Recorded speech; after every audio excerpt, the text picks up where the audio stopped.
Affairs hearing entitled United States Contributions to the Response to Pakistan's Humanitarian Crisis. The situation and the stakes will come to order. I ask unanimous consent that only the Chairman and Ranking Member of the Subcommittee be allowed to make opening statements. Without objection, so ordered. I ask unanimous consent that the hearing record be kept open for 5 business days so that all members of the Subcommittee be allowed to submit a written statement for the record. Without objection, so ordered. We'll proceed to the opening statements. Before I do, I want to welcome our guests that are here, Mr. Bacon, of course, and our guests that are coming quite a distance. And we really appreciate it for your help and for your patience. I apologize for the pack. Sherry Raymond, you know how legislators can be and how the votes come and they take a while. And so we apologize to both you and Samina Ahmed for the period of time that it took us well beyond the 2 o'clock start period, and thank you for your patience. I'm going to waive most of my opening statement in deference to the time that witnesses have already spent. Let's just say and set the table a little bit here for the fact that over the last 7 weeks, the Pakistani military has, of course, been involved in an intensive offensive. The long and short of it has been, of course, that a lot of people, because of the tactics used and the artillery, the airstrikes, has had a sizable effect on the civilian population and led to the displacement of many, many people. The estimates of how many vary, but I know Samina Ahmed's estimate, I think, was about 2.8 million. About 1.9 million have been registered and verified, and there are a number of others that are there. Obviously, one of the issues is that some are in camps, other in various other types of establishments and homes where they're receiving hospitality from members of families and friends on that. This is obviously a situation for those that are still in the areas where fighting rages, where curfews and landmines and other conflict issues leave those people frozen. They are not able to get out and avoid being caught in the middle of what is happening there. There are a number of NGOs who are working to ensure that people have food and shelter and adequate medical supplies, but obviously we need more help and more people on that. So this is a fundamental challenge. There's a lot of work to be done in the short term dealing with people's needs, but also we'd like our witnesses to address what needs to be done in the long term and who should be responsible for it and all of the aspects that go forward. This is obviously a dangerous opportunity for extremist groups to get in and help people and try to win them over to their perspective, but is also a chance for the Pakistani government to step in and organize a relief situation and win the trust of the people there in a long-term relationship and gather some support back from the people in this area of Pakistan. I want to stop at that point in time. I'll go on. I'll allow Mr. Flake to make an opening statement if he wishes, and then we'll just go to our witnesses for testimony before we get back to the questions and answers. I know members will want to ask some questions. Thursday, all of you will want to know that we have Ambassador Richard Holbrooke and Undersecretary of Defense Michelle Flournoy, who will be here discussing a number of related issues. So things that you say here today may well help us inform some of the questioning that will go on Thursday's hearing as well. Mr. Flake. Thank you, Mr. Chairman. In the interest of time, I'll just submit my statement for the record and just I want to thank the witnesses for their patience. Thank you very much. Let me briefly introduce then the witnesses that we have here today. We're going to have this hearing, and then we're going to proceed to a briefing, not a hearing, but a briefing from the United Nations Human Rights Group as the second panel. The testimony we're about to receive will be from Dr. Samina Ahmed, who is the South Asia Project Director for the International Crisis Group. There she oversees the ICG's operations in Pakistan, Afghanistan, India, and Nepal. In that capacity, she analyzes the political, social, economic, and military factors that increase the risks of extremism, internal conflict, and war, and she makes policy recommendations to overcome those threats. From 1999 to 2001, Dr. Ahmed served as a research fellow at Harvard University's Kennedy School of Government. Prior to that, from 1990 to 1997, she was a senior research analyst at the Institute of Regional Studies. Dr. Ahmed holds a Ph.D. from Australian National University. Ms. Sherry Raymond serves as a Member of Parliament in the National Assembly of Pakistan from the Pakistan People's Party. From 2008 to 2009, she served as Federal Minister for Information and Broadcasting. She currently serves as a member of the Parliamentary Committee on National Security. Prior to joining the National Assembly, Ms. Raymond worked as a journalist, most notably as editor of the Pakistan-based Herald News magazine. She's a longtime activist advancing the cause of better access to health and educational resources, particularly for women and children from the lower income sections of Pakistani society. Mr. Raymond holds degrees from Smith College and the University of Sussex. Mr. Kenneth Bacon serves as President of Refugees International, a position he's held since 2001. From 1994 to 2001, Mr. Bacon served as Assistant Secretary of Defense for Public Affairs, where he was the Pentagon's chief spokesman. Prior to that, he worked as a reporter, editor, and columnist for the Wall Street Journal's Washington Bureau. Mr. Bacon holds a BA from Amherst College, as well as an MBA and an MA from Columbia University. So again, I want to thank all of you for sharing your expertise and your insight. And I want to thank Ambassador Patterson and her staff at the United States Embassy in Islamabad for their assistance in facilitating this hearing. We greatly appreciate the help there. It's the policy of the subcommittee to swear in witnesses before you testify, so I ask you to please stand and raise your right hands.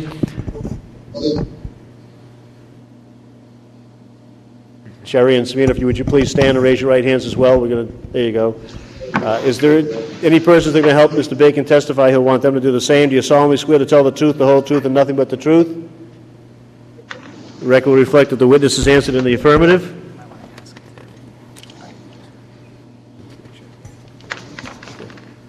I assume that your phone has been taken off of mute, Samina and Sherry. Is that correct? Mm-hmm. That's right. Great. Thank you. Okay.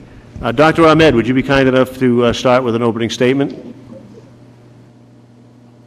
Thank you very much, Chairman Cherney, and thank you for holding this important meeting on a humanitarian crisis of immense proportions in Pakistan.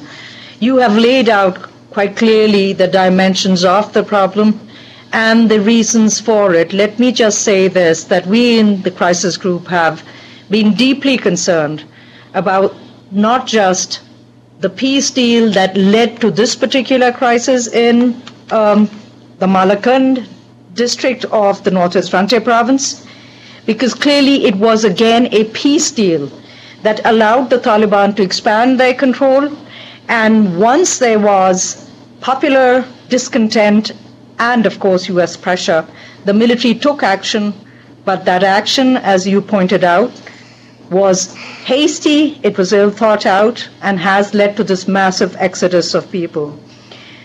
We are as concerned as you, sir, about the threat that is posed by the jihadi extremists in this area with their links to Al-Qaeda and the potential that they could exploit this crisis to gain access to more recruits to try and win hearts and minds.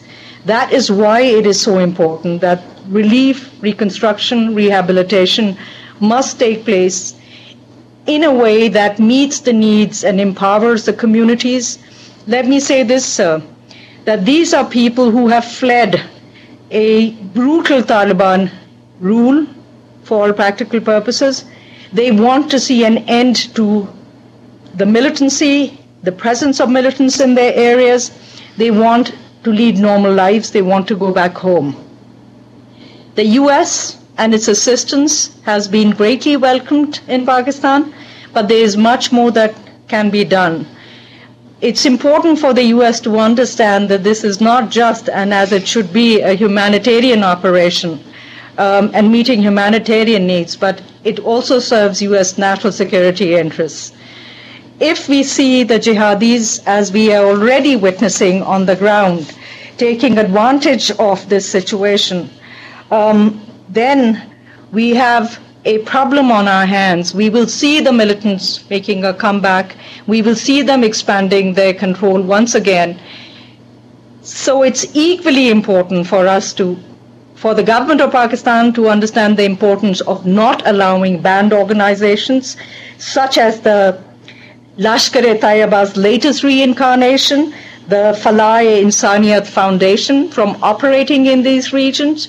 It is equally important for the government of Pakistan to understand that for any effective rehabilitation and reconstruction, there will be need for civilian law enforcement and the civilian intelligence agencies that can best bring these militants to justice. A reformed judiciary is essential, as are long overdue political reforms in Malakand division and in Fatah.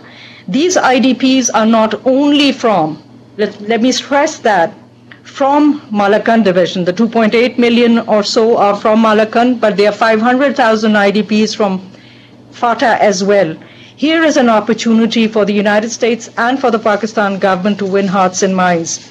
But to do so, it will be absolutely essential that the assistance that's given is urgently provided, it is appropriate, it supports a civilian-led process, and it prioritizes the needs of non-camp IDPs, since the vast majority, more than 85% of these IDPs, are in fact living outside government-run camps. They're living in communities that are hosting, amongst communities that are hosting them, in shelters, in schools.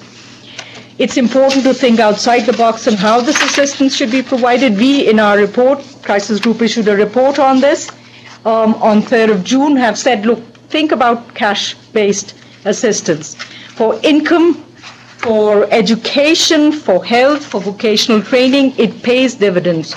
Documentation is possible. There is less chance of pilferage and wastage, and it would put a humane face by empowering the communities concerned. It's important that the United States also encourage the civilian government's desire to enact political and constitutional reform, not just in Malakand division, but also in FATA. Finally, and let me end with this, sir, it is equally important that the United States warns the Pakistani military against entering into yet another appeasement deal, such as the deal that it signed with the Taliban and their supporters in Swat, that have led to this crisis and that will not only undermine the security of the Pakistani state and its citizens, but also gravely harm U.S. national security interests. Thank you, sir. Thank you, Dr. Ahmed. We appreciate that and the report that you did on June 3rd. That was extremely helpful as well. Ms. Rahman, we'd be happy to hear your testimony. Thank you, Chairman Tierney. Thank you, Chairman Tierney, and members of the subcommittee for taking notice of the magnitude and scale of this humanitarian crisis that Pakistan is facing today. It is certainly the largest transfer of refugees and people from one place to another in the history of this region. Pakistan has not encountered anything like this since the migration of refugees from undivided India in 1947. So clearly our response to the IDP's challenge is of concern to you. It is more of concern to Pakistanis as well, because this challenge has become, as I said earlier, a critical test of our response and our ability, the Pakistan government's ability, to maintain a public resolve and a sustained campaign against militancy and terrorism in the name of religion. Now, the principal challenge, Chairman, for the Pakistan government today is twofold: to provide urgent relief for the frontier provinces' displaced millions, and also, obviously, to maintain public support for a military operation with high human costs. These two projects are inextricably linked, as noted here. Any serious lapses in coordinated relief, rehabilitation, and reconstruction efforts, which will come later, will create and will endanger the fragile public coalition and consensus needed for powering the morale so vital for a sustained military operation and its successes. Now, the stakes for us couldn't be higher. Chairman, Pakistan is at a critical juncture today. Our government has been able to use the public recoil generated by Taliban excesses in the fallout of a flawed peace deal between the Malakand militants and the provincial government to its advantage. Before this specific episode, let me say that public opinion on militancy was divided down the line, and it was muddied by religious symbolism as well as partisan public opinion.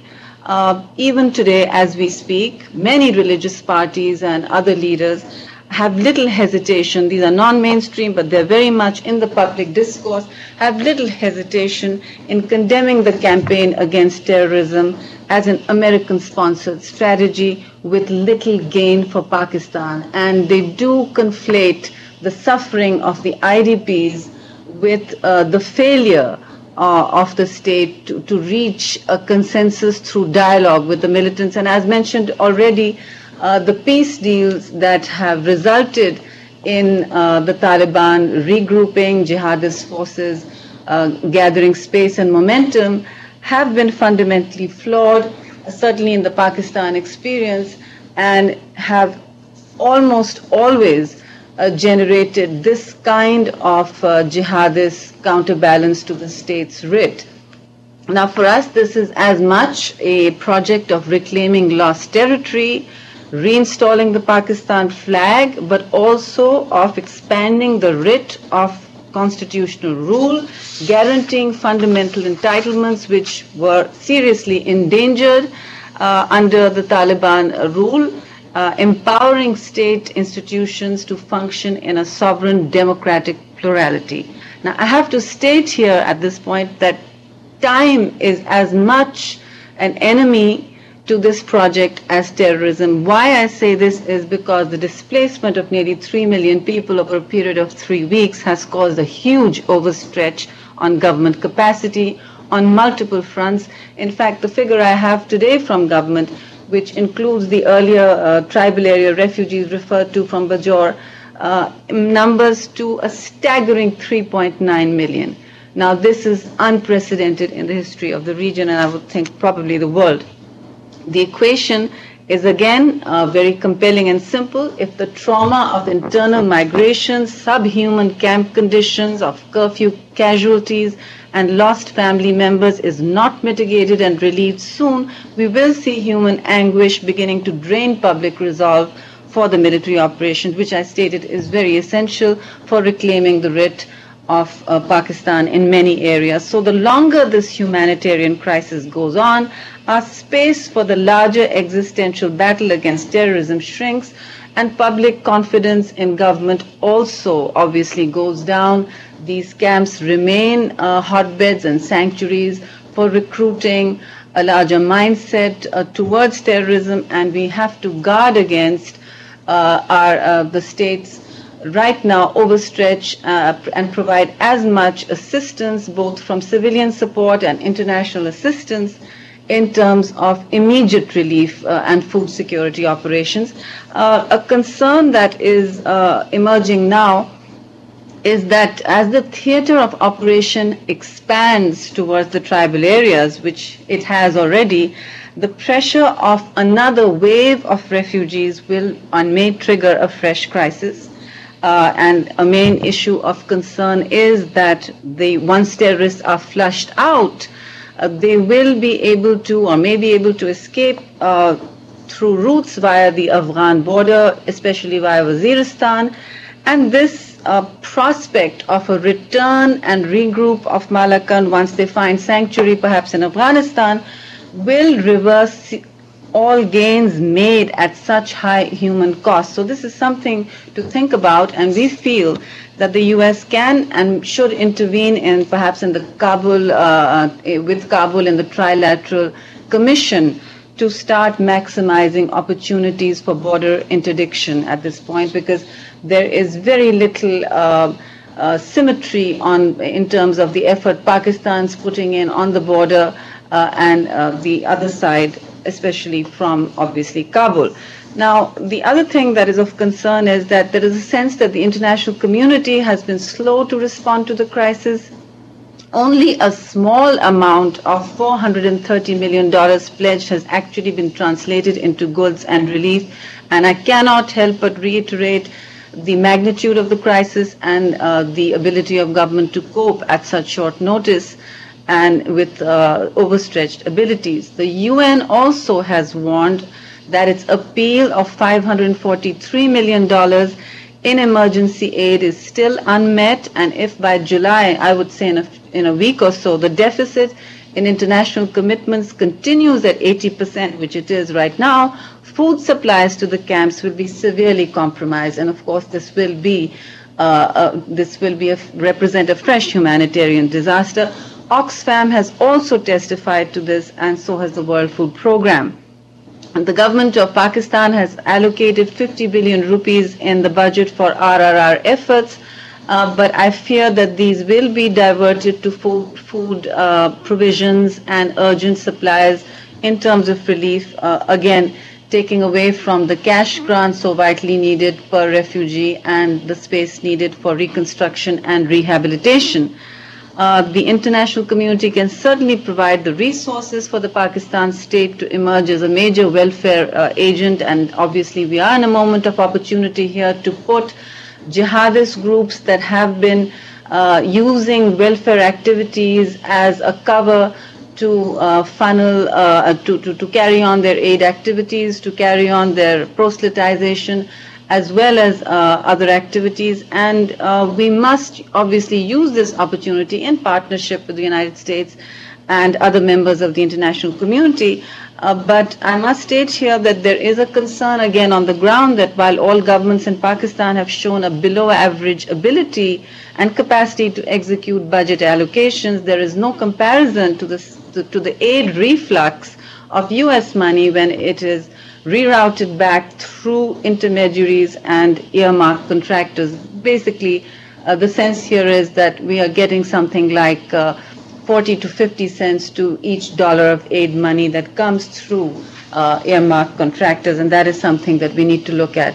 I won't overlap with what has already been said. Clearly, a large-scale reform in FATA, in the PATA areas, which is Malakand division, is also the order of the day. Reconstruction of infrastructure is a critical concern. I'm told that gas, water, and pipelines are being relayed very urgently, but again, we must be very careful to ensure the security of the refugee returnees when they go back to their homes. There is an urgency, obviously, to return because life in camps is debilitating. We must also look towards guaranteeing their security once they've returned by insisting and working on enhancing the capacity of police to return back to Malakand division because they had initially fled. And these civilian forces as well as Frontier Corps levies should form the bulwark of any future security arrangements that are put in place for government oversight and civilian security to the area.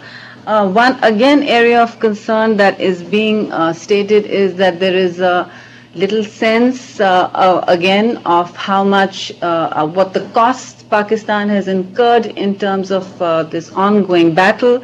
The budget recently announced $35 billion incurred by Pakistan, and as you know, Pakistan's society and urban centers most recently especially have been transformed into battle zones particularly after the operation was launched. Peshawar itself, the capital of the frontier province, has witnessed 18 bomb blasts since this operation had begun. So we are really concerned about enhancements of security capacity and state abilities now to carry on with what will clearly be a long-term sustained venture. I think there has to be attention paid to giving serious not just inputs but aid inflows, not just to the refugees because that is a clear and present crisis, but also to the next step before we send refugees back to an unprotected environment. This is essential for us to look at. And lastly, I'd like to say again, to avoid overlap, there is a great deal of concern that we are paying, as I said, a high human cost in this battle. And if there is a troop surge in Afghanistan by the US forces, which we know is imminent, then how are we going to protect against pressure of the Taliban coming in from Afghanistan again? Once again, I will stress that the border and Durand line must be fortified if we are also to guard against sanctuaries on both sides of the border, and this will address mutual concerns of both countries using each other's soil to launch attacks, to allow attacks to be launched. And this is something that we certainly don't want to countenance in Pakistan. And we are hoping that the United States will be able to use its good offices and leverage in the Trilateral Commission to ensure that there is not a return of regrouped Taliban back into our areas. We are looking, obviously, in the short run and medium term to enhance Pakistan government's capacity to deliver on the basic obligations of governance, justice, and social service delivery. Those are diminished as we speak because of the overstretch, but on security fundamentals as well. Finally, I'd like to say that we must enable our compact to renew a strong state-citizen relationship that allows the government and civilian capacity more influence over the regions that had earlier been exploited by non-state actors because of existing constitutional and political gaps which we feel must be filled. I'd be happy to answer questions as we proceed.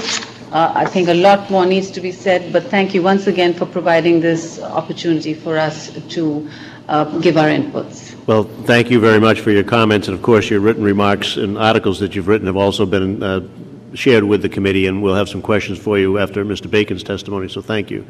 Mr. Bacon, you're recognized. Thank you, Mr. Chairman, for holding this timely and important hearing. The Obama administration has made clear that Pakistan is one of America's most important strategic partners, and now that partner is afflicted by one of the world's most rapidly growing humanitarian emergencies. Refugees International, an independent advocacy agency, has been surveying displacement in Pakistan for more than a decade.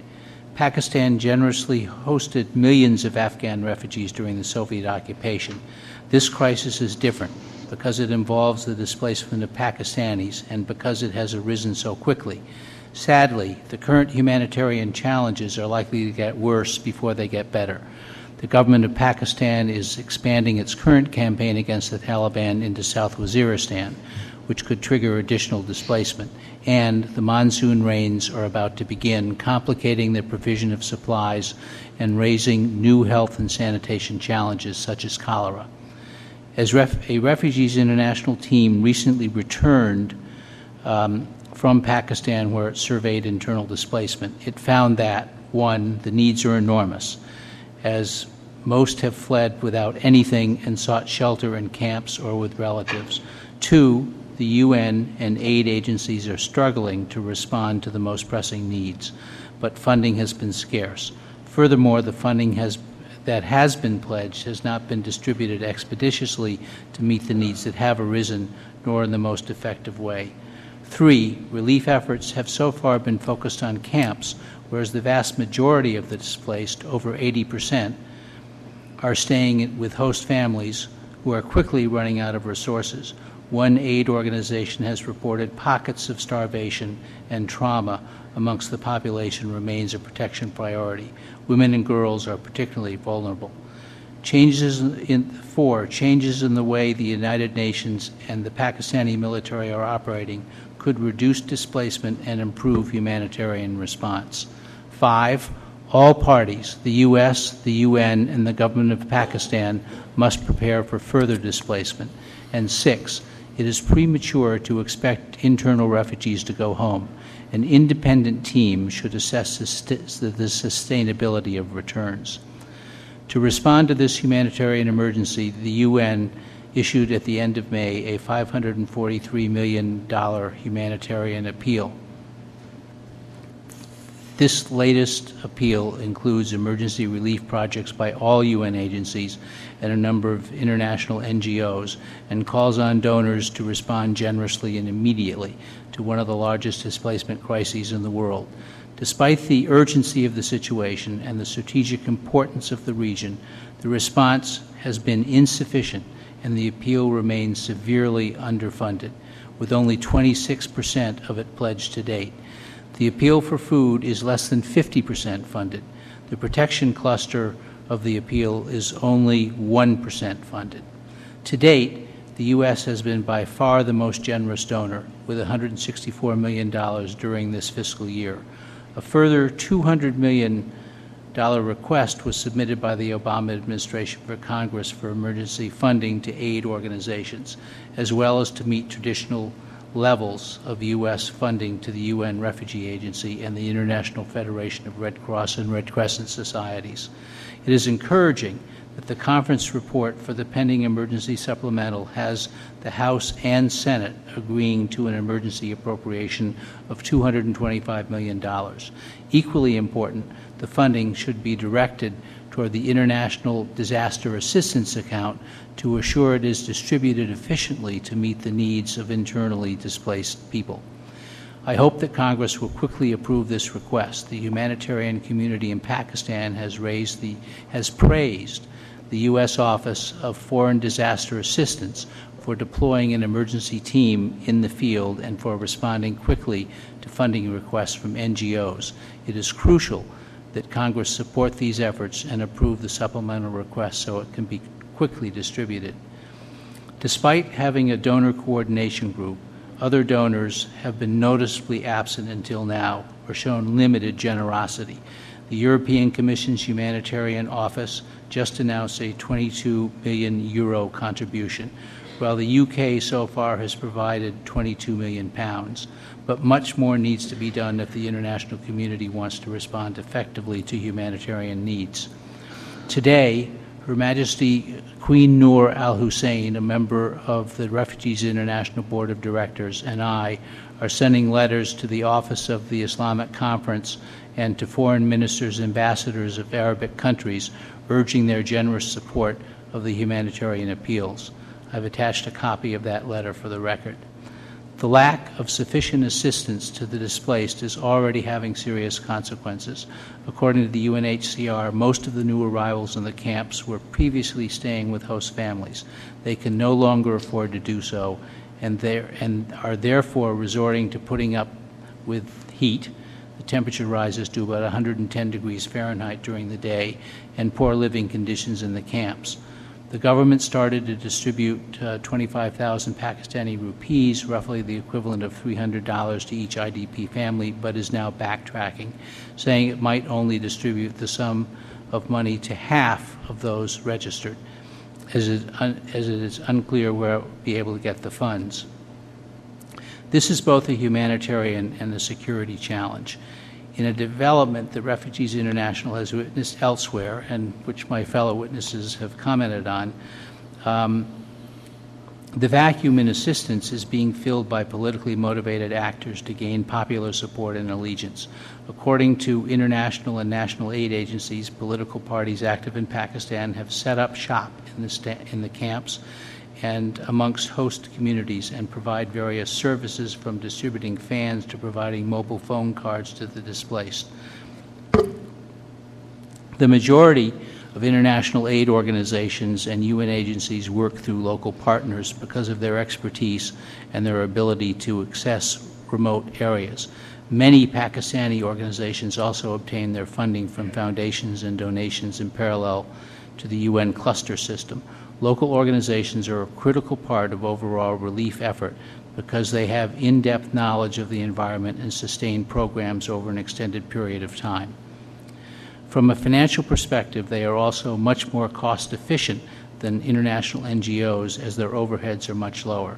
What's more, using local organizations helps to build local capacity and strengthens Pakistan's humanitarian infrastructure. I hope that the U.S. will work with the UN to encourage greater participation and greater funding by local NGOs. In conclusion, while the displacement crisis in Pakistan is nearly a year old, its magnitude, the scope of the needs, and its political implications of this crisis have not been fully grasped in foreign capitals. The international response has been far too slow. The ongoing humanitarian operation is only the start of what will have to be a prolonged and massive aid effort. Displaced families need immediate relief, and in time will require renewed confidence and support to return home in safety and dignity. The Obama administration has repeatedly stated the geostrategic importance of the region and is seizing this opportunity to show concern and leadership. It is not merely a question of funding, though the humanitarian assistance and reconstruction efforts will need robust financial commitments. The United States has clear national objectives in Pakistan, and these can be advanced by showing concern for the fate of civilians and for helping Pakistanis to meet their needs and to build a more peaceful, prosperous future. Thank you, Mr. Chairman.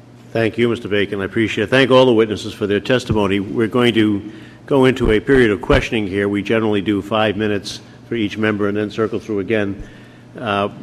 There's almost more material here than we can cover in one hearing, but we'll do the best we can. In the International Crisis Group report that Dr. Ahmed prepared, there were comments there about the relief organs, the state relief organs being overly centralized, and an indication that the military continues to dominate key institutions, and that undermines the civilian capacity. The question that I would have is, does the civilian government in Pakistan have the actual capacity to take charge of this relief prospect, both in the short term and in the long term planning for a return? And is there a willingness to try to assign to the military a different role than that of running the relief program and instead take that over on the civilian side? Either of our witnesses in Pakistan might want to address that in any order.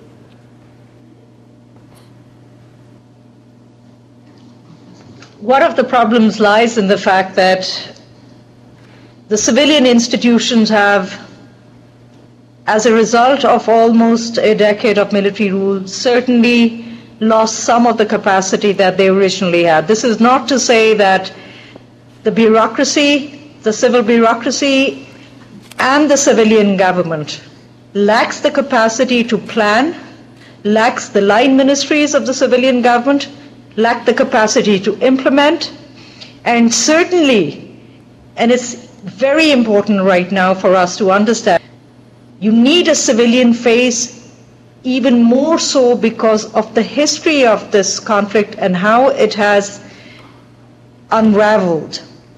To have the military run the show in terms of relief or plan ahead, as it seems to indicate right now, taking charge of reconstruction, is to talk about not just a centralized approach, but through an institution that has very little knowledge of and a very poor record of working with civilians and with civilian institutions.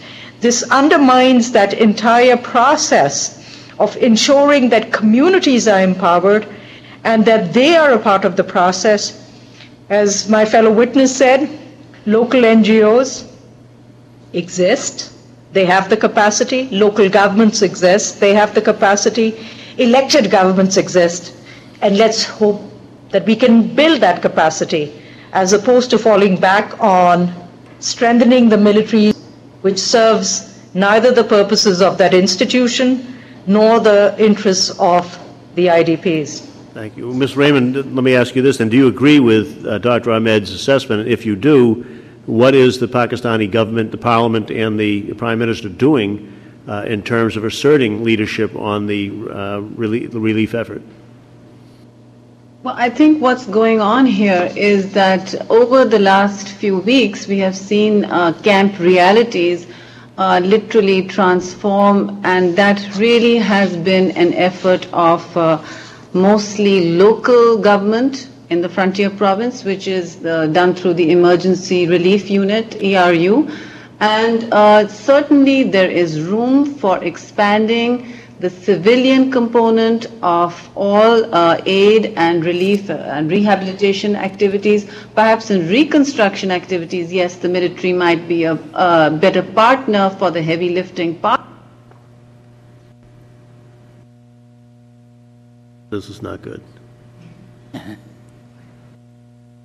Well, we will work on correcting that. While that's interesting enough, this morning we had a hearing in the education field about technology in the classroom, and the microphones here didn't work, but it worked fine in the classroom. Mr. Bacon, let me ask you, while that's being corrected, do you see the United States making any concerted effort to actually focus its aid to local NGOs and more local enterprises that have perhaps better and more knowledgeable relationships, or are they still moving through the military in Pakistan and other centralized aspects where we might run into the danger of losing some 40 to 50% out of every dollar, as Ms. Raymond said earlier? Well, it's my understanding from talking to Ambassador Holbrooke and his staff that they are very aware of the need to build civilian capacity. And they see this, one, as a humanitarian challenge, but two, as a great opportunity to help build civilian infrastructure in Pakistan. So my hope is that they will be paying attention to this. Certainly USAID is clear on the need to deal with local NGOs, and there are, as Dr. Ahmed said, many capable local NGOs in Pakistan. Many of them did very good work during the earthquake, after the earthquake in 2005, and we need to build on that capacity and bring these people into the system in a much more effective way. There's apparently a problem in Islamabad, so they're trying to call and get that back online. We'll do that as soon as we can. And until then, sir, you're in the hot seat. So, okay. I'm sure here. you don't mind on that. Mr. Flake, why don't I let you ask some questions to Mr. Bacon, and then we'll allow that for the other witnesses when they come back. Sure. Thank you, Mr. Bacon. With this increase in humanitarian aid going as an increase, I mean, a lot of it's local contractors, I recognize, but there's going to be a greater U.S. presence, I assume. How can we assure the safety of those who are acting on our behalf without making it seem like a military effort with so many military there to protect them? How do we strike a proper balance, in your view? Well, that's precisely one of the reasons for using local NGOs, because they are Pakistanis who live in the community, they know the people there, and they know the habits and the risks that they face. International contractors are harder to protect than local people. So the advantage of the local NGOs is that they're well-known quantities, they're seen as providing aid and help to their neighbors, and they can do this usually for much less cost than bringing in people from American contracting firms. So security generally is easier for locals than it is for internationals. Not always across the board, but generally much easier. Mm-hmm. With that comes the risk that you don't know what you're getting sometimes. I mean, you can vet those that you contract with, but how do we ensure that we're not using or contracting with some who may have sympathies with the Taliban or with those who've been working? I mean, that's a very legitimate question. It's a very legitimate question, and I think, as my fellow witnesses said, there's a great deal of antipathy to the Taliban, and what people are looking for is effective aid and help right now. So I think, again, we rely on local intelligence and local capacity to inform us on who's good and who's bad. It's not. You are the first person to join the conference. It's not foolproof, but it's a way to start. Clearly, they know better than we know. And we have to build trust in them and give them a little bit of operating room and some money and clear guidance, clear goals, ways to evaluate their progress, metrics, and work with them as we do with our own contractors. We obviously put restrictions and directives and mandates on the aid that we provide. Mm-hmm. Is there a difficulty in aligning that with the goals of other organizations that have broader, I guess, participation, be it UNHCR or the Red Crescent or whomever else is operating there? For example, with the legislation that we just passed, is it going to be a problem aligning the goals that we've laid out with other aid organizations? I don't think it should be. I think that we and UNHCR and the International Federation for the Red Cross, Red Crescent Societies share the same goals. We want effective programs.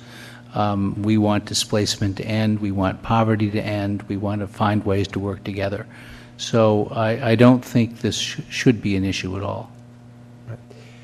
It was mentioned that most of those who are displaced find refuge with family members or mm-hmm. with others and aren't necessarily in the camps. And it's been advocated that we put direction their way as well. But where is the most acute need in your view? Is it in these camps, or is it somewhere else? Well, since 80% of the people aren't in camps, we have to find an effective way to get aid to people who are living with the local population. This is both good and bad. Camps aren't a great place to be, but it is easy to deliver aid, medical care, food, etc., to people in camps when they're centralized. It's much harder to do this in a dispersed population. But through a good registration process, which the UNHCR has set up, it's possible to do that. But it's more time-consuming, it's more expensive, and it's not as easy as it is in camps. On the other hand, people are generally much more comfortable in private houses than they are in camps. But there are reports of 25 people living in a room in some of these houses. So these are not cushy conditions for the displaced people. It's very, very difficult for them to be absorbed by generous host families. All right. Thank you, Mr. Chairman. Thank you, Mr. Flake. As you can see, the chairman, Mr. Tierney, had to go take a phone call. He will be back shortly. I welcome back to our witnesses who are with us from Pakistan, Dr. Ahmed and Ms. Rehman. Are you with us? We want to just make sure it's all hooked up again. Very good. Very good. And I apologize for actually joining the hearing a little late after some of the testimony, but I think that all of us see in recent events some positive developments, but also obviously some potentially dangerous developments. When I speak of positive, obviously I'm not talking about the internally displaced people, but I'm talking about the fact that the government of Pakistan has taken the threat of the Pakistani Taliban seriously and deployed their forces in a meaningful way to try and address the threat. The unfortunate consequence, of course, is you do have internally displaced persons. You have lots of refugees within Pakistan, and the challenge for all of us is to make sure that these individuals, these families, get the support that they need from the government of Pakistan and from local NGOs as appropriate. We need to figure out the best way of deploying those resources. Among the displaced persons, of course, are many children. In fact, according to Save the Children's rapid assessment of the IDPs, 54% are under the age of 18 and more than 16% are below the age of 5. Is there anything in particular being done to address that population? Obviously, that population is mixed in with their family members, but I'm interested in whether or not special efforts are being made to help the most vulnerable among them. Well, first of all, women and children are always the most vulnerable in displaced populations, and there has been some progress. I know that the Pakistani Ministry of Health has, in the midst of this crisis, been able to vaccinate 500,000 children against polio. So there is special attention being paid to the health needs of children. They're also working on a program to improve maternal and child health care in the midst of this as well. So the government and its partners are paying a lot of attention to meeting the health and nutritional needs of children. Okay. And this is a question for all of you. What's your best assessment right now as to how the government of Pakistan, with any help they're receiving from the international community, how they're doing in terms of providing support and resources that are needed?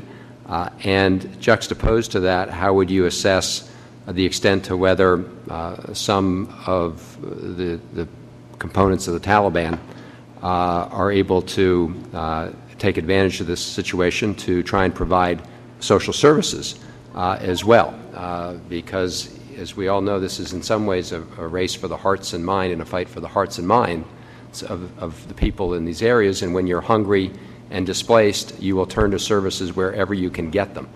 So how would you evaluate, as of today, the extent to which the government, through all its different mechanisms, is providing those services, and to what extent do we have information about whether or not the Taliban forces and the allied forces are coming in to try and fill the vacuum, and whether or not they're successful at filling that vacuum?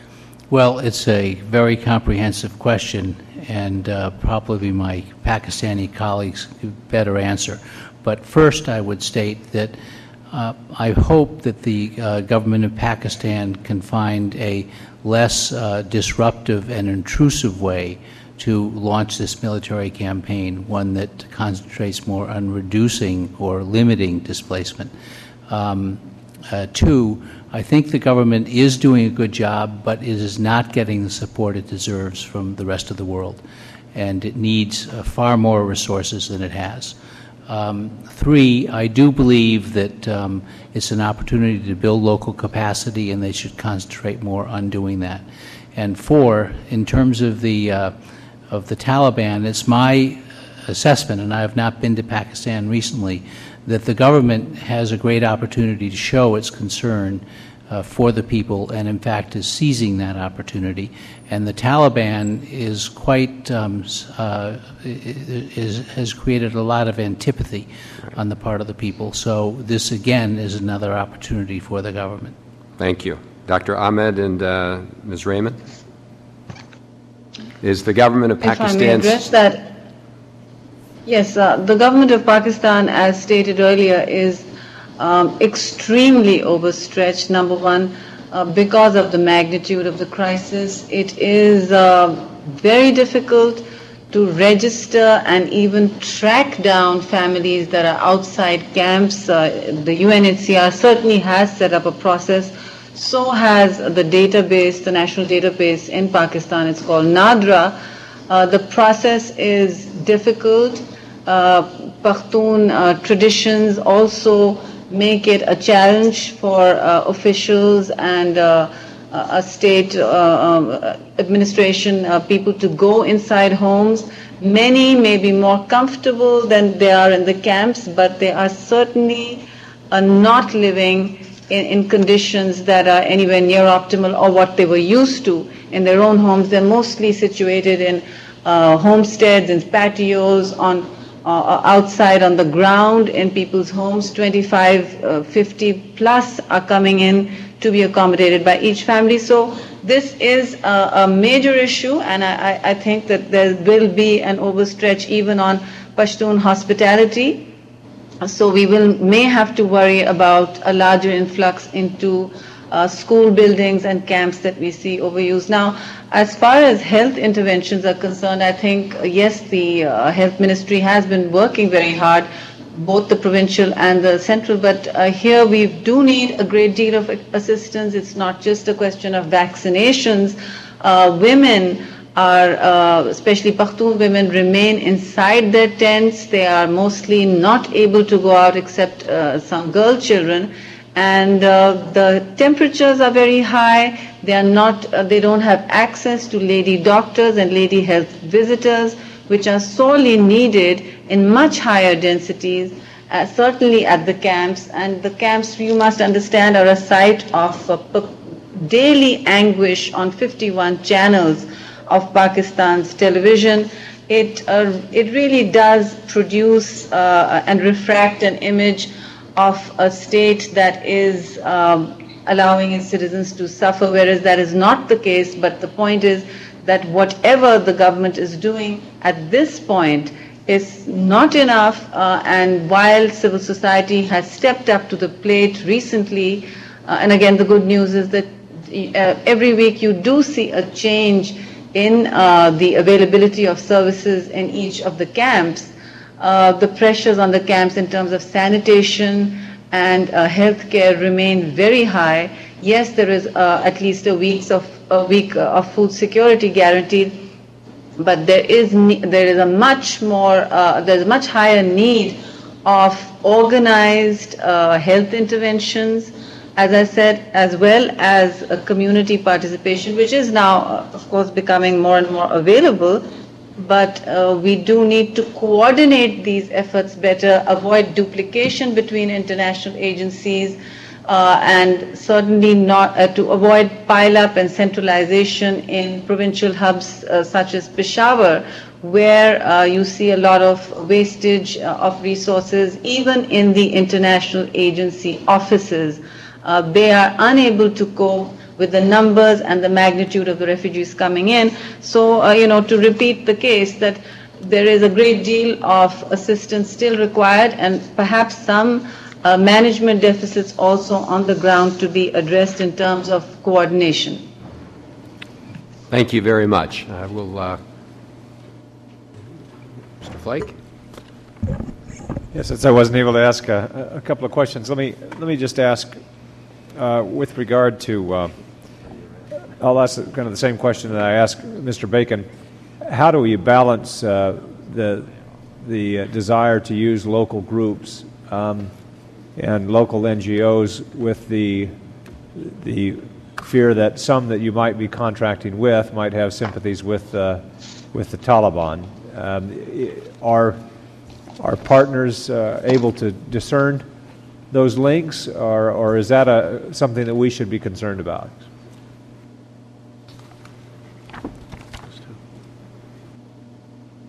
I'd like to answer that, because I think one of the things we need to make very clear when we look at the potential of the jihadis exploiting this situation is that the IDPs have fled from Taliban-controlled areas where they witnessed the most brutal of acts.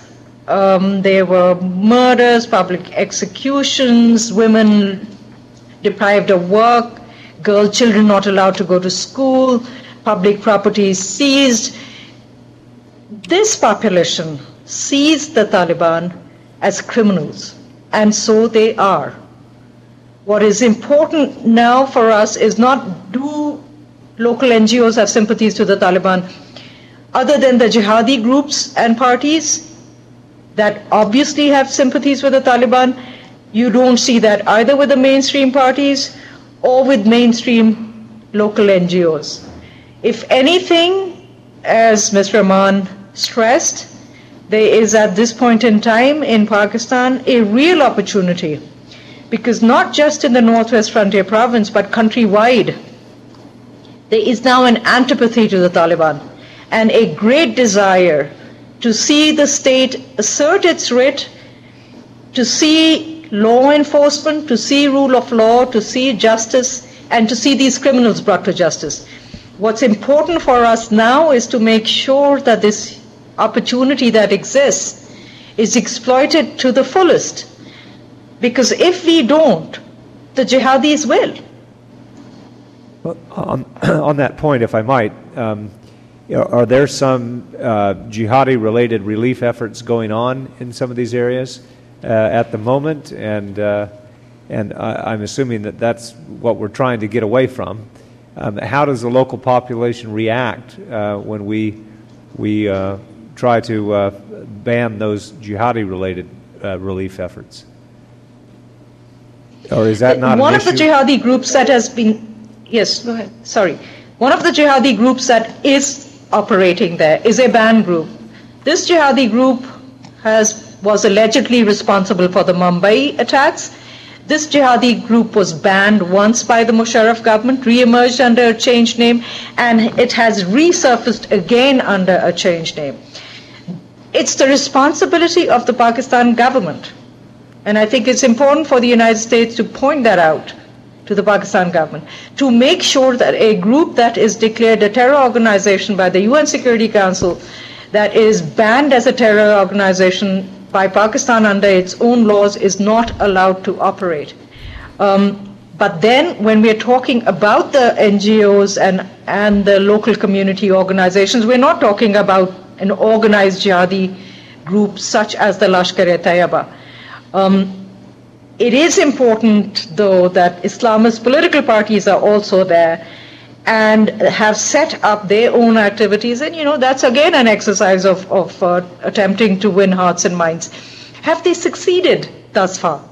I don't think they have. The stories that are coming out, Mr. Rahman talked about the media showing the face of the IDPs to Pakistanis every day, the human tragedy that Pakistan is facing. But the stories that the IDPs have come out with are also being heard countrywide about what the Taliban are about and what the jihadis are about and how much of a threat they pose and how un-Islamic they are. The government's rhetoric also helps. It has changed immensely under the civilian government. When the Taliban are now being called criminals and murderers who should be brought to justice, as opposed to what we heard in the past, that they're jihadis. Ms. Raymond. Thank you. If I may just address this question and reinforce what Ms. Ahmed just said,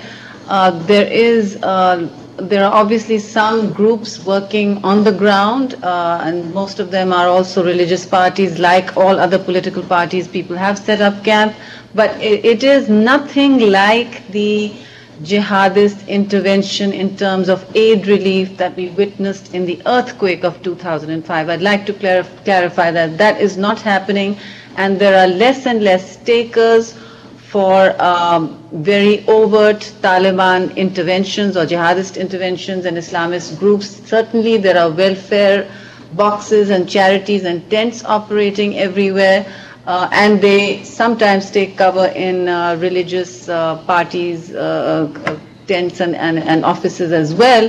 But it is nothing like the effort you saw earlier. This is mainly because it is swamped out by very organized state and international aid agency efforts, also because interventions are happening through the entry points of specific camps, and there are 22 right now, mostly in the frontier province, which are regulated by the ERU, which is the Emergency Relief Response Unit, and each camp has a different complexion to it, which is, dictated largely by how the local community is partnering with the government and international agencies. But I must say that it is heartening to see the narrative of anti-Talibanism take root in public discourse. However, I would like to warn against complacency in accepting that, because this is something that can tip very quickly if successes on the battlefield are not translated into sustainable relief and rehabilitation and resettlement efforts for the refugees. They are an anguished picture of human suffering every day, and this does, every time we see groups and television crews arriving at the camps, we do see a blow to public consensus against Talibanization, when women are seen as destitute and children are seen as running around wild-eyed in the sun without schooling. So one does sense that there is a huge cost the Pakistani people are paying. Yes, there may have been less intrusive ways to conduct a military operation, and we mustn't get complacent at this public opinion that is building up every time.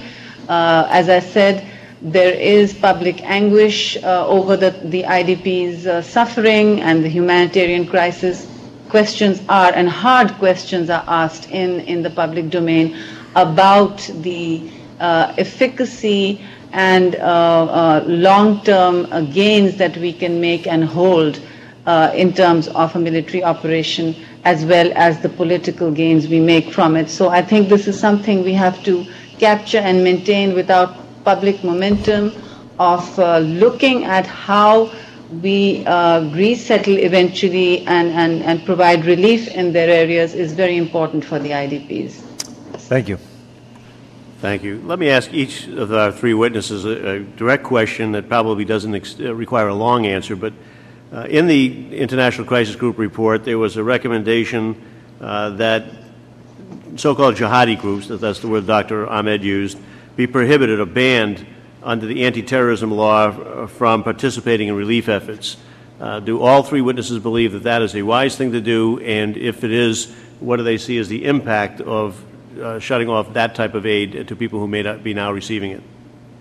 We'll start with you, Mr. Bacon. I do think it's a wise thing to do. I accept the recommendation. Ms. Raymond? I absolutely endorse that. Okay. And I know how you feel, Dr. Ahmed. You wrote it. I endorse that. Okay. Now, can they do it? Do they have the power and the will to do that? Mr. Bacon? I think my Pakistani colleagues could speak more about the will and the power than I could. Okay. But yes, they should have the power to do it. And I think it's instrumental in building a local rule of law as well. It fits in with that. Ms. Rahman? Yes, I think that this is a problem that we will have to expand outside the frontier province. We will have to take it to other provinces as well, mainly the Punjab, and we will have to address provincial capacity and will to do it. It's not something that we have been able to do overnight. It will involve a complex interchange of interventions in terms of legal as well as policing efforts, which frankly I haven't seen our ability on the ground to do, but this would be something that a move that we can consider as a next step, and it's an important next step to take. Okay. All right. And Dr. Ahmed, I suspect that you feel it can be done. That's why you recommended that it should be done. Well, we absolutely believe it can be done. The police in Pakistan, despite the fact that its capabilities do need to be built on, we did a report on police reform, and we were heartened when we talked to senior police officials to find out that they really believed the only way to go was to arrest these criminals and to prosecute them. And that is, in fact, the only cure for militancy in Pakistan. Rule of law, you have to take them to the courts. You have to actually, first of all, respect your own law, because after all, these groups are banned under Pakistani law. And they are responsible for acts of egregious violence against Pakistani citizens. Now, I'm going to read some excerpts, and then I have a question at the end, excerpts from the ICG report. The first one is a statement that said, the scale of the current IDP, internally displaced person crisis, is a function of failed military policies that have enabled militancy to spread for several years. The second statement is a quote this by the head of the Peshawar-based NGO. It is, the military is trying to improve its image by controlling the relief process. There is indeed little reason to believe that the military will be willing to work any more closely with civilian institutions and elected representatives than it has in its counterterrorism efforts.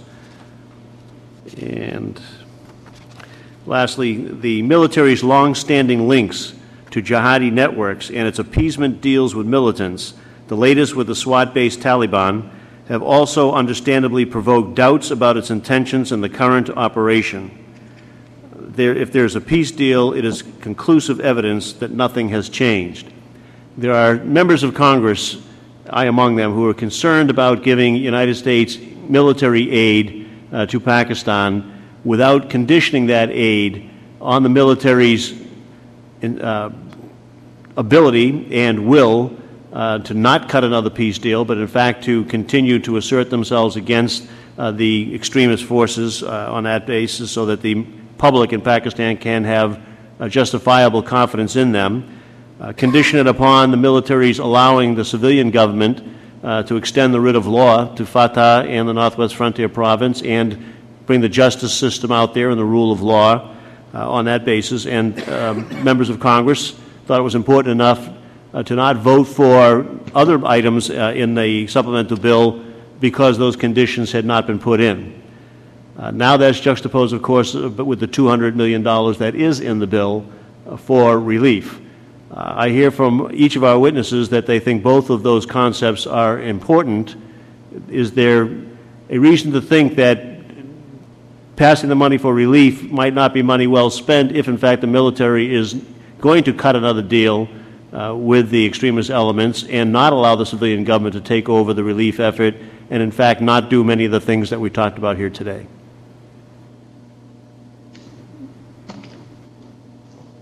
If I may address just one of those concerns. Yes. On the ground, frankly, if you look at relief efforts, the relief efforts are being run by the Emergency Response Unit and the Frontier Civilian Government. There is a special services group which is run by a military special support group rather, that is being run by a military member of the military. We don't see their operations as, at least in the field, very evident. We see everywhere the downstream workings of the local community, which is again going right through the ERU as well as the frontier government. But I do feel that we have to address this issue of peace deals with not just band outfits, but all warlords that control territory and cutting peace deals as a result of the state's inability to maintain its executive writ in the area. These always have shown opportunities for Taliban and jihadist and non-state actors to amass, to find that they can regroup, and they have always resulted in critical reversals for the state. So I think these are experiments that we need to avoid. And I must say at this juncture that the provincial government of the frontier was very much involved and very forthcoming in cutting and recommending cutting a deal with the Malacan militants. And I think this is something that we need to learn from. This experience has shown the whole country that such deals don't work, and I think we need to translate that experience into other areas as well. Thank you. Dr. Ahmed, how important do you think it is to condition military assistance on a more committed military effort to go after extremists and to allow the civilian government to extend its writ and become the primary mover in relief efforts and in the rule of law efforts? I think conditionalities on military assistance, which are very clear and confined to military assistance that do not extend to economic, stroke development, stroke relief assistance, would be a signal sent to the Pakistani military. You know, one of the things we need to be clear about, it's in the military's own interests. What we've seen happen to this country in the past 8 years as a result of peace deals, as a lack of resolve, because of the lack of resolve of the military and because its failure to then allow the civilian law enforcement agencies and intelligence agencies to act. The groundswell of opinion we see now against the Taliban is an indicator that the Pakistani public doesn't support this approach. The military has suffered casualties. If clear conditionalities and a clear signal is sent by the US government, I think it will benefit the Pakistani military, benefit the Pakistani people, and benefit the United States. Make note that one of the quotes in the report was from an official indicating that in Gulabag, in the Union Council in Lower Deir, there was a military checkpost and a half a kilometer away, a Taliban checkpost. And the question obviously was, why doesn't the military just take a little trip down the road and eliminate that situation? And things like that continue to exist and continue on. Let me ask one last question, at least if Mr. Flake has more. The nature of assistance that's going right now, we understand about the food and other commodities that have to be brought to people immediately, but there was great emphasis on the report, and Ms. Rahman also mentioned it, and I think Mr. Bacon did as well, about changing the nature of the relief in some respects to a cash basis for certain reasons, whether job training or to start the economy or to allow people the self-respect that's needed to continue on. Doctor, would you speak briefly to that, and if the other witnesses have a comment on it, that would be appreciated as well. And particularly about if we do that, the benefits of doing it and whether or not we can have any accountability with respect to it. Absolutely. I think it is important that in the Pakistani context, as opposed to perhaps other such similar situations, it is possible to do it in such a way which will not only empower the communities that we would want to address, but also ensure that there is actually oversight and monitoring. The registration process might be slow, but there is a national identity card in Pakistan, and in fact, it brings these citizens into the mainstream because the identity card is needed for all sorts of purposes. There are biometric features that can be installed through NADRA, not a problem at all. And what can the card be used for? There are multiple purposes it can be used for. It can be used as a debit card, which is income support. Let's not forget 85% of these IDPs aren't living in the camps. They are living with host communities who are themselves very poor. So just that ability to support the community through simply access to find the money that they need, I think is one. The children, we spoke about the children, half the IDPs being children and half of these IDPs being out of school.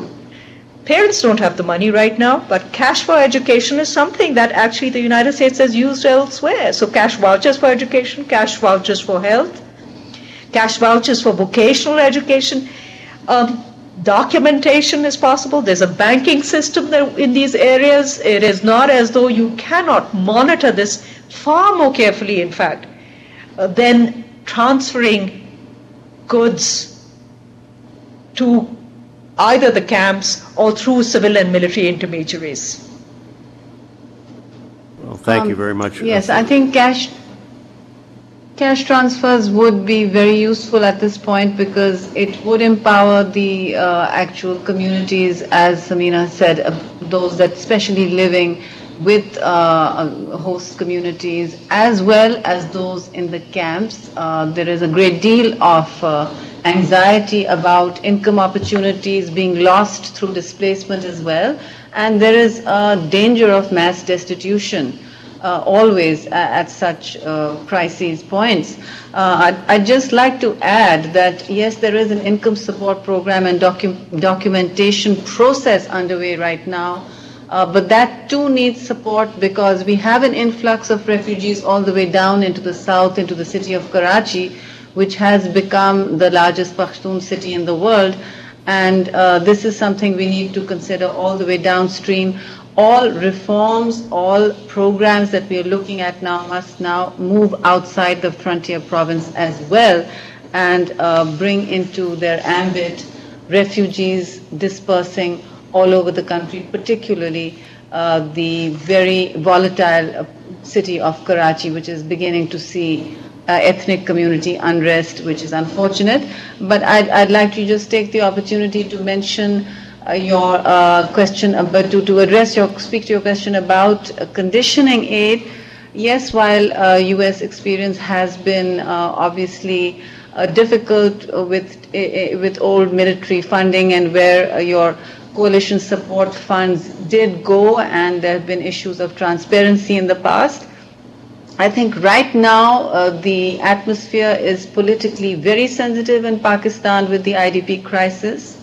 And while no one can ignore the merits of transparency and obviously better governance, I'm sure some structures can be built, but conditioning aid at any level right now will be politically difficult for the government to sustain in terms of engaging strategically and suggesting that our strategic ally is conditioning aid at a very difficult time for Pakistan.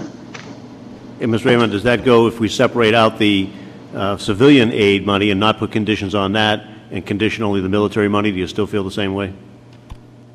I think that this will become a major issue in Pakistan. It will not be seen as separated, which is unfortunate, and perhaps I would recommend some kind of joint monitoring systems because this is a very sensitive political strategic moment in our history, and that may just become there may be public recoil against any kind of conditioning, and obviously it will be said that here is an old transactional relationship reasserting itself. It may be irrational public outcomes, but this is what may be expected. I would recommend some kind of monitoring mechanism that you build in with the military. Well, thank you for that. Do you have any more questions for Frank? My last question then would just be, is there anything that either of our witnesses would care to add, since you've been kind enough to wait as long as you did to have a chance to testify and you're coming such a long distance? Any thoughts that you want to leave us with before we close out the hearing that we might not have asked? Ms. Raymond? Yes, I think we cannot continue, we cannot stop reinforcing the issue of the jihadists returning to these areas. I think that yes, we will be looking at police reform and capacity building, and we can certainly go with flushing out militants in the long run. But again, the word flushing out implies that we haven't been able to either decommission their arms or reintegrate them into society. We have no programs for any such thing, and right now I think our experience of the militants has been that they are not able to decommission nor be reintegrated in any significant numbers. So it's important to look at how communities will reform. It's not, I think we should be very clear that once the operations are over and citizens resettle, even the social transformations in these areas will need change. They will need institutional accommodation. We may not be able to go back to, say, pre-Taliban Malakand. We will have to integrate non-elite voices and communities that have been marginalized, including women, and the collective responsibility and jirga system will have to become more inclusive in terms of social justice, dispensation, and perhaps even the PATA regulations will have to, which is provincially administered tribal areas under which Malakand is operated, will have to be reformed, if not incrementally, then slowly. But we do also, I think we have serious concerns about border interdiction. If Pakistan is going through all this, paying such a high human cost, then there is a lot of fear about the Taliban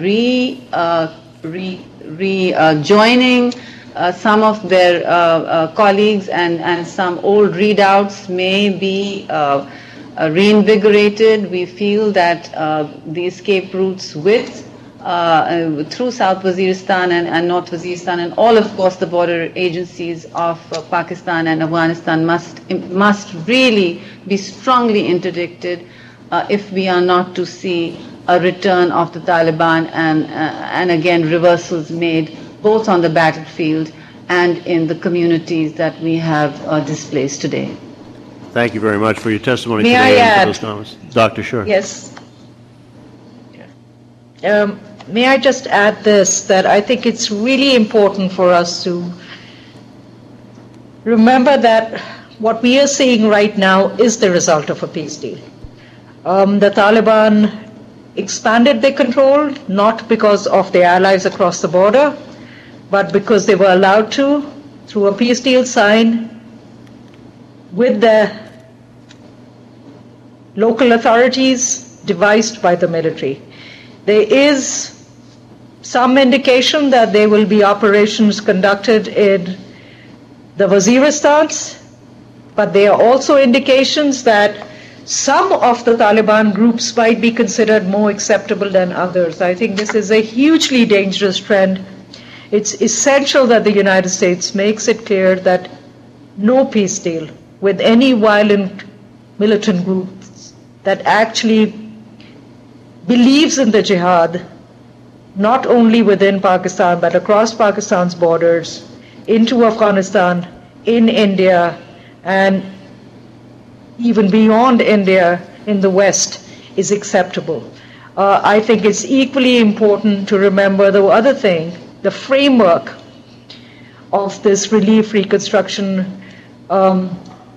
effort. If the United States and U.S. officials stress the negative, which is, well, do the civilians have capacity?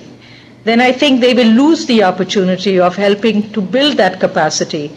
If, again, they are doubts in some official quarters about civilian capacity of enacting political, administrative, and legal reforms that will bring FATA and Malakand into the mainstream, these are not helpful. It would be far more helpful if the Obama administration, the US Congress, supports a process of political reform that the Pakistan government, young, nascent democracy, would want to see in its territory, because it sees it in the interests of the state and of the global community. Thank you very much. Mr. Bacon, do you have any final words of wisdom?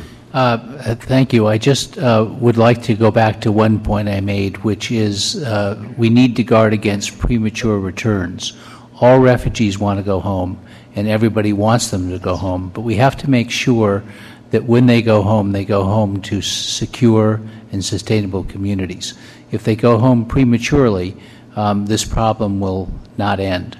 So what we have recommended is an independent verification process to decide when it's safe for refugees to go home, and to follow that so we don't get premature forcebacks. I know that this is a big issue for the Pakistanis, and it's a big issue for the U.S. as well, but I just think that we've in the past seen high costs from premature returns, and I hope we can avoid that here. Thank you. Thank you, Mr. Bacon, for your testimony today, but also for the work that you do and your organization does. We're all indebted to you for that.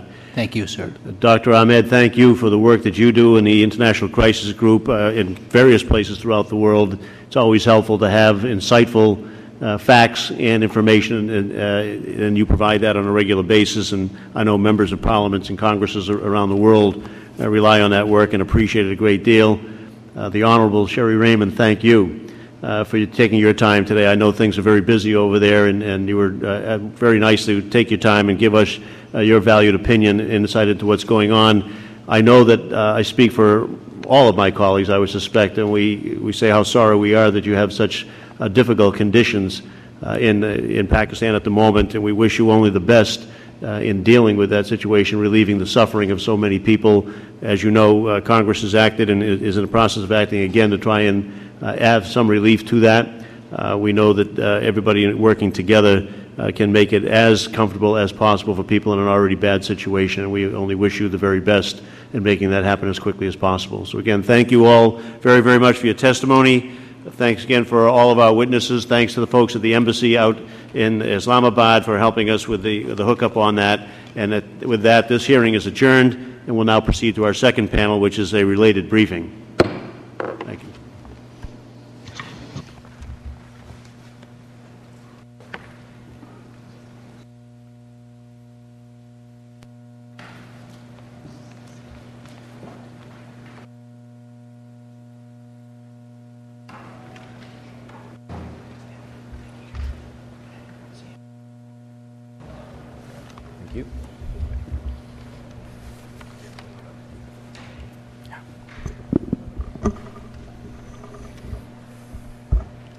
Good afternoon.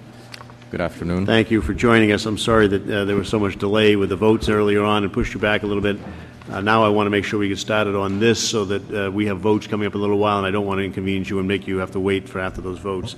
So let me just briefly say that we're receiving a briefing from Mr. Mikhail Gabadon.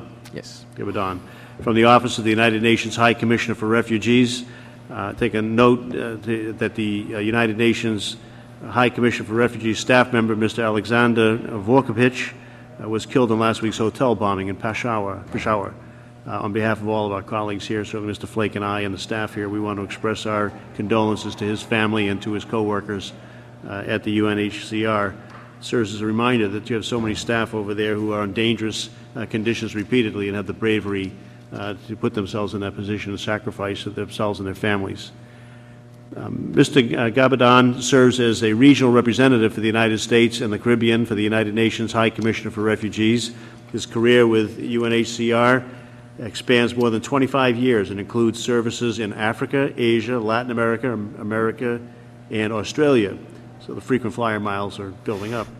He's worked in Pakistan as a field officer there, and prior to his posting in Washington, served as a regional representative for UNHCR in Beijing. He attended the University of Bordeaux in France. I want to thank you again, sir, for making yourself available, and would appreciate if you have a statement that you'd like to make, and then we'll have a little colloquy afterwards if that meets your approval. Thank you. Thank you very much, Mr. Chairman, and I'm really grateful for the opportunity given by your committee for us to brief you on our activities in Pakistan on behalf of the internally displaced people. I would, at the outset, like to say that our work would not be possible without the generous contribution we've had from the U.S. government to our activities, but also to the very close interaction we have with Ambassador Patterson and her staff in Islamabad and with our PRM colleagues here in Washington. So an excellent working relationship that I think contributes to whatever success we may achieve. We have been operating in Pakistan for almost 30 years, starting with the outflow of Afghan refugees. Through these 30 years, the success of the operation has been due, to the tremendous welcome that the Pakistani population and government have given to the Afghans, but also to the very sustained effort by the international community to support that project. And throughout these years, our main implementing partner in Pakistan was the Pakistani Commissioner for Afghan Refugees. So to address myself to one of the questions you asked previously, there is expertise in managing these sort of situations in Pakistan, expertise that has been tested over time. We first got involved with IDPs in August last year with the movements of persons taking place out of the Bajor agency in the federal administrative tribal areas, and after that from the Mohman agency. And by April, we had registered some 550,000 people who had already left. Since the end of April and early May, we have witnessed in speed and size, the largest population movement since the exodus from Rwanda some 15 years ago. Not for the same conditions, I'm not trying to compare the situation, but certainly in terms of speed and size. As has been said, we have now about 240,000 people living in camps, so it's a little bit over 10% out of the 2 million that have been confirmed by the verification of the registration. We do have some 100,000 who live in camp-like situation in schools or in public facilities that will have to be given back to their normal use in July when the school resume. And we have an increasing number who are moving outside of the NWFP area and moving into Punjab and Sindh, and now it is estimated that there may be up to 300,000 people moving in this direction. Our response is part of a broader UN response in which we have assigned 3 responsibilities, which is protection, shelter, and camp management. I'd like to address very quickly what we do under each of these chapters and then address myself to the challenges we face in the coming months. Protection is essentially registration. We are supporting the government to register IDPs for those population who are living with local people in villages and towns. It is the Minister of Social Welfare who is doing the registration. In the camps is the Commissioner for Afghan Refugees. And here I would like to stress something very important, that for population living a conflict area, the government has maintained registration in the hands of civil authorities. We think this is essential. It's not necessarily what happens in other areas of the world, and we value very much this response by the Pakistani government. And we're also supporting NADRA in the verification exercise to weed out double or triple registration as may be happening. Registrations allow us to give ID cards, to identify vulnerable groups, to start working on family reunification, particularly for children who've lost their parents in the exodus, and to make a determination of who will need what sort of assistance. So it's a very important protection tool. We are trying to look now at other issues of protection that always happen when people flee these sort of conflicts, which is gender-based violence, which is unfortunately something that affects population who suffer this sort of conflict in whatever continent we are. We've experienced this in Europe, in Latin America, in Africa, and Pakistan would not be exempt of these sort of issues, but we're just at the beginning of looking into these particular delicate issues. In terms of shelter, we have to remember that this is a mountain population who is coming back in lowland valleys. They're not used to the heat, which actually is unbearable right now, and one of our main approach to shelter is to try to what we call summarize the living conditions. We have to make sure that over tents you have shade. We have to make sure that that we develop electricity so they can have fans, that we have lighting in the camps for security, and that we have water coolers. So quite an adaptation of the conditions for these people to suffer as least as possible from a rather dramatic change of environment to the one they are used to. We also have to develop a privacy system, which is culturally required, the purda mechanism, by putting walls between the tents. But this is not just a respect for culture, it also has an important protection impact. The camp management function is basically identifying new sites. Right now we have 21 camps. This is not enough. The camps are quite congested, and we increasingly have people who are moving out of the families with whom they found succor at the beginning, because these families are poor and they cannot help them anymore. So we feel that over the next weeks and months, the number of people who want to reside in camps will just increase, and we have to identify sites, prepare these sites, and also develop a community approach to running of the camps, whereby the communities themselves are associated in the decisions that affect the way assistance is given in the camps. The challenges we will face in the immediate is to adjust very quickly to changing weather. The monsoon is coming. With the monsoon we will have flooding. We need to make sure these places are properly drained, and with the floods will come the scourge of malaria, again something that these mountain populations are not used to, and that can have a devastating effect on this population. And then a few months after that we'll have the beginning of winter, which we will require a winterization of the camp. So we have quite a few challenges in terms of adjusting the conditions in the camp to make life as bearable as possible to these people who are in camps and who are very crowded. The second challenge is that we need to develop a system to distribute items to the people who stay with families. As we say, it's the majority of them. We have developed about 80 hubs together with WFP so that food and non-food items can be distributed. We are in the process of responding to those people who have been identified to the registration. We are far from reaching them all at present, but this is certainly one of the challenges. We have to make sure that the burden they bear on the local population is as reduced as possible.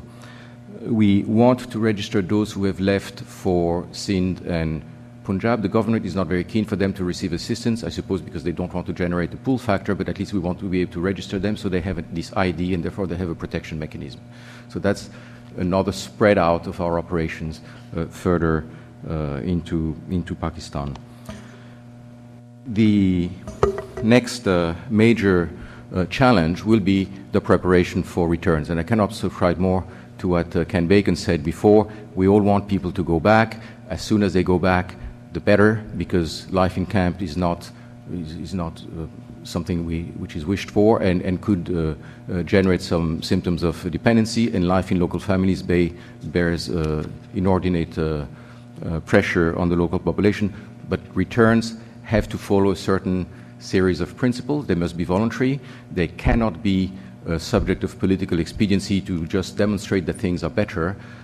We will have to look at issues of unexploded ordnance in areas of return, questions of destruction of infrastructure, whether it's road, bridges, that are required to make sure people can move back, and then see what are the support the Pakistani government needs to reestablish services, whether health and education, and certainly the rule of law, as has been very clearly identified by our colleagues. All that is not necessarily under UNHCR, but we must make sure that all this is in place before we can really make sure people go. One of our role in return will be to gather information to make sure that displaced people have sufficient information on what's happening down there, eventually help them to go and see, etc., but not press and urge returns, as I say, as a matter of political expediency. We much too often suffer these sort of pressures, and this would be dramatic because it would be reverting to the cycle that we have just witnessed.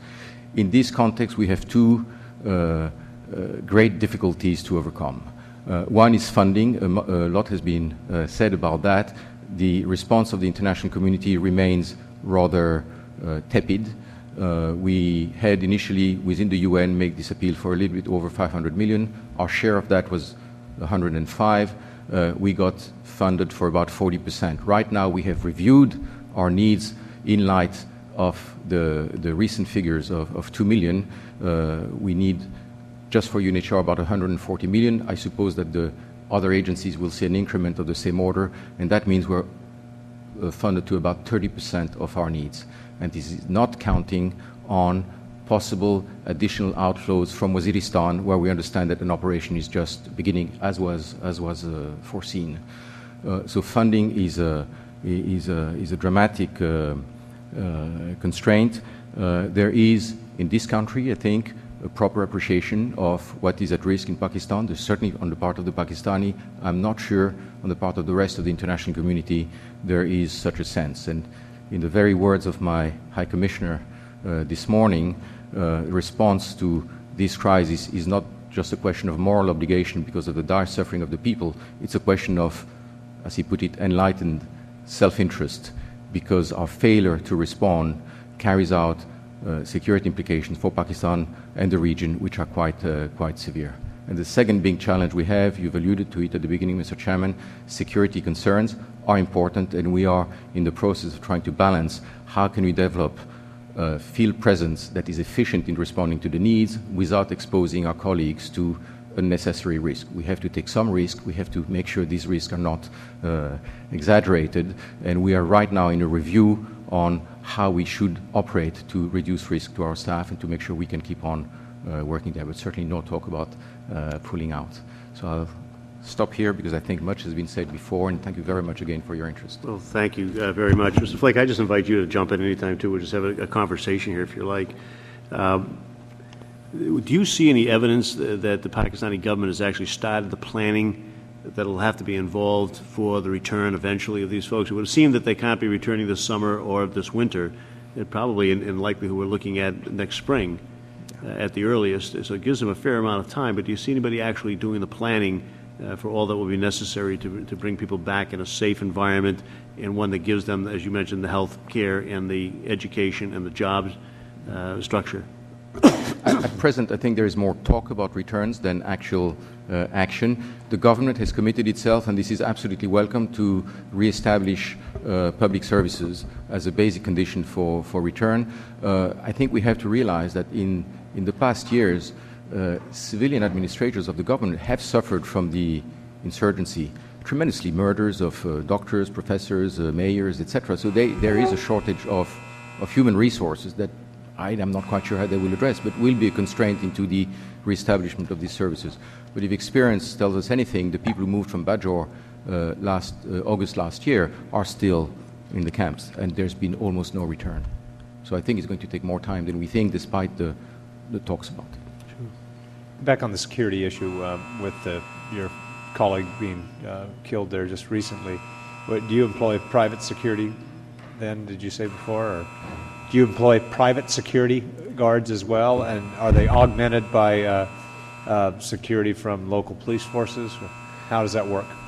Well, by definition, we want the relief effort to be dealing from the military operation. So we cannot operate relief as part of a more militarized effort, and we want these two things to remain quite distinct. So we have usually private security guards in our offices, etc. These are very good against thieves. They don't tend to be so efficient against more aggressive sort of person. We have no evidence, I must say, that the bombing in the hotel was directed at UN staff in particular. It's just a place where international people do gather, etc., and it's visible. I've been to Peshawar. That's a particularly hard place to secure, I'm sure.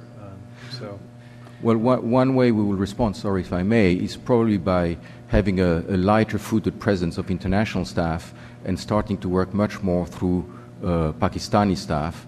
And thank God in Pakistan you do find competent and well-trained people. So we have to review the way we operate generally in the sort of proportion between internationals and locals. I was going to ask you about that. Because we've had a lot of recommendations back about the talent that is in Pakistan, the quality of people there that are able and capable of doing this work.